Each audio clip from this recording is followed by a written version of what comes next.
মঞ্চে উপস্থিত সমস্ত মুসলমান ভাইগণ, আমার পক্ষ থেকে আসসালামু আলাইকুম।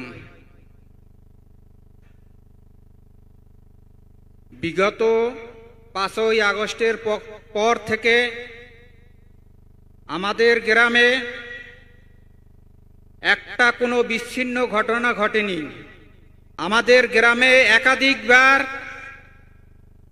আমার শিক্ষাগুরু শ্রদ্ধেয় মঞ্চে উপবিষ্ট আব্দুল মান্নান স্যারের নেতৃত্বে একাধিকবার গিয়েছেন, আমাদের খোঁজ খবর নিয়েছেন, আর কোনো ব্যক্তি কোনো খোঁজ খবর নেয়নি, কোনো খবর নেয়নি।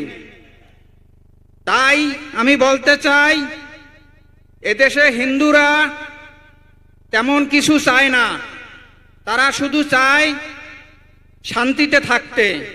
আমি মনে করি এই 95% মুসলমানদের দেশে একমাত্র কোনো প্রশাসন পারবে না নিরাপত্তা দিতে, কোনো সরকার পারবে না নিরাপত্তা দিতে, মুসলমান ভাইরা এবং প্রতিবেশীরাই নিরাপত্তা দিতে পারবে।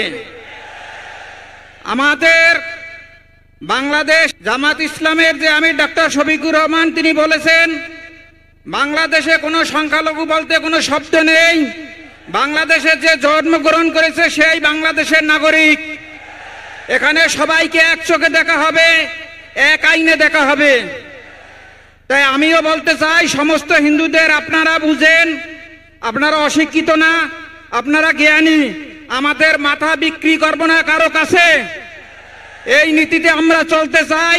আমরা শুধু নিরাপত্তা চাই। এই বলে আমি আমার বক্তব্য শেষ করছি।